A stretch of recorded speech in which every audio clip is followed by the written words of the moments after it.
안녕하세요, 정비딜러 영범입니다. 오늘은 여기 보이시는 그랜저 IG 하이브리드 차량을 오늘 좀 몇 가지 말씀드리려고 나왔는데요. 일단 저희가 매입을 하면서 항상 말씀드리는 현대기아의 고질병 중에 하나가 문제가 있었는데요. 여기 한번 본넷 열어서 한번 보겠습니다. 아직 매입한 지 얼마 안 된 차량이다 보니까 아직 상품화 전이라 아직 좀 지저분해 보일 수는 있어요. 참고하고 일단 오늘 설명 이어나가겠습니다. 이쪽으로 오시죠. 이렇게 후레쉬를 비춰서 보게 되면 저쪽 안에 체인 커버의 노유를 피해갈 수가 없었습니다. 이런 부분들은 다 걷어내고 작업을 해야 되기 때문에 공인비가 굉장히 많이 드는 작업 중에 하나예요. 그래서 이런 부분들 확인을 하고 구매를 해주시면 되고요. 그 다음에 그랜저 IG에서 유독 많이 나는 소음이 있는데요. 그거는 실내로 한번 들어가 보겠습니다. 일단 이쪽이 이제 클락 스프링 또는 안에 MDPS에서 이제 꼬르륵 하면서 이제 개구리 우는 듯한 소음이 좀 나는 경우가 굉장히 많아요. 이게 특히나 하이브리드 같은 경우에는 주차장에서 주차할 때는 거의 다 전기 모드, EV 모드로 움직이잖아요. 그때 굉장히 조용한 와중에 꼬르륵 하면은 아무래도 신경이 쓰일 수밖에 없어요. 근데 이 부분이 클락 스프링의 개선품이 나왔다, 어디 부분을 조절하면 소음이 안 난다 하더라도 한 3개월에서 6개월 정도면 다시 소음이 나는 경우가 굉장히 많았었어요. 소음에 예민하신 분들은 좀 스트레스를 많이 받으실 것 같더라고요. 그래서 핸들을 이렇게 끝까지 다 돌려보고 주차하면서도 주차 연습도 많이 해보고 이렇게 보신 다음에 구매를 하시면 좋을 것 같고요. 그리고 그 다음에는 실내에서 확인하셔야 될 게 또 요 어라운드 뷰입니다. 이렇게 어라운드 뷰를 보시면 이쪽 카메라는 프론트 범퍼에, 이쪽 카메라는 뒤에 트렁크 쪽에, 이쪽에는 사이드 미러에 이제 카메라가 달려 있는데요. 이 카메라가 문제가 되는 경우도 있지만 대부분 카메라랑 연결해주는 그 배선이 문제가 있는 경우가 많은데요. 됐다가 안 됐다가 하는 경우가 많아서 이런 부분들은 확인하실 때 사이드 미러도 접어보고 열어보고 문도 열어보고 하면서 계속 전진 후진 반복하면서 어라운드 뷰가 잘 작동이 되는지 꼭 확인을 해주셔야 되고요. 그리고 바깥에서 설명드릴 게 한 가지 더 있는데요. 나가시죠. 그리고 또 실내 소음 중에 하나인데요. 방지턱을 넘거나 지하 주차장에서 이렇게 커브길로 돌면서 올라갈 때 있잖아요. 그럴 때 차체가 살짝 뒤틀릴 때 창문 쪽에서 막 드그덕 찌그덕 하는 경우가 굉장히 많아요. 이게 초기에 그랜저 IG가 나왔었을 때도 글라스 런고무라고 이 부분에서 고질병이 굉장히 많았어요. 아무리 소음에 신경을 안 쓰시는 분이 타도 신경 쓰일 수밖에 없게끔 그렇게 소음이 나는 차량들이 많아요. 그래서 이런 부분들도 시운전을 할 때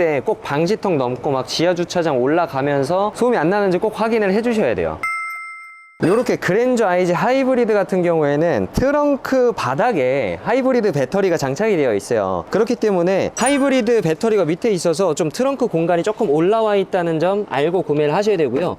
이렇게 배터리는 이 안쪽에 이렇게 있습니다. 그래서 이렇게 하이브리드 차량을 구매를 하실 분들은 아예 무사고 차량을 구매하셔도 좋겠지만 트렁크 교환이나 뒤에 휀다 교환, 리어 패널 교환, 이렇게 뒤쪽 사고가 있었던 차량들은 자칫하면 빗물이 새는 경우도 있어요. 단차가 안 맞거나 그러면 빗물이 샌다면 바로 그냥 배터리를 잠겨버려서 문제가 발생할 수 있겠죠. 이런 부분들도 하이브리드 차량을 구매하실 때는 뒤쪽 사고는 웬만하면 피하는 게 좋지 않을까라는 개인적인 생각이고요. 그리고 이 차량이 지금 한 15만 킬로가 조금 넘은 차량인데 하이브리드 배터리의 보증기간이나 이런 부분에서도 말씀을 드릴 게 좀 있어요. 하이브리드 차량 같은 경우에는 이제 신차 때는 연비가 20km, 막 1리터에 20km 나오고 한 3년 4년 탔었을 때는 뭐 연비가 19km 정도 나오고, 하지만 중고차로 구매하실 때 15만 킬로, 20만 킬로 근접한 차량들을 구매를 하시게 되면 아무래도 배터리 효율이 좋지 않아서 연비가 뭐 16, 17 이렇게 떨어지는 경우가 많아요. 그렇게 되면 배터리를 중고 배터리든 재생 배터리든 새 배터리든 교환을 하셔야 되는데 그게 최저가가 200만 원 정도 하는 걸로 알고 있거든요. 이런 부분도 수리비를 감안을 하고 구매를 하셔야 되지만 너무 크잖아요. 그래서 키로수가 제 생각에는 15만에서 16만 이상, 20만 킬로미터 근접하는 킬로미터 수의 하이브리드 차량은 좀 피하시는 게 맞지 않을까라고 생각을 합니다.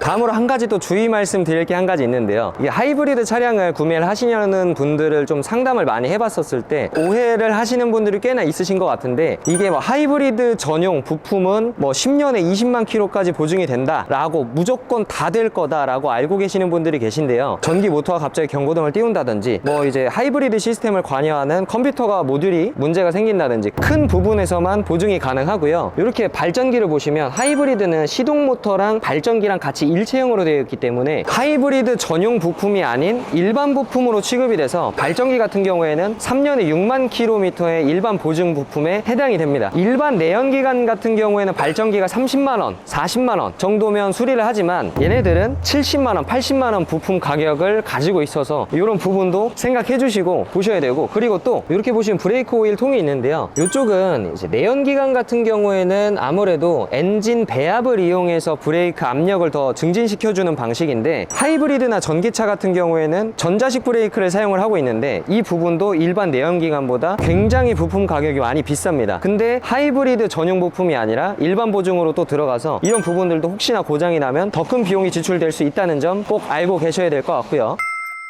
일단 오늘은 이렇게 하이브리드에 대해서 구매하실 때 주의하실 점, 그리고 그랜저 IG에 대해서 좀 고질병 말씀을 드렸는데요. 중고차 구매하실 때 이런 부분들, 오늘 제가 말씀드린 부분들을 충분히 고려를 하셔서 차종 선택을 하시고 좋은 구매 되셨으면 좋겠고요. 어떻게 사야 될지, 난 하이브리드가 맞을까요? 이런 거 모르겠어요. 전화 한번 주시고요. 제가 친절하게 상담 도와드리겠습니다. 앞으로도 좋은 영상으로 계속 찾아뵐 예정이니까요. 구독이랑 좋아요 눌러주시고 많은 시청 부탁드리겠습니다. 감사합니다.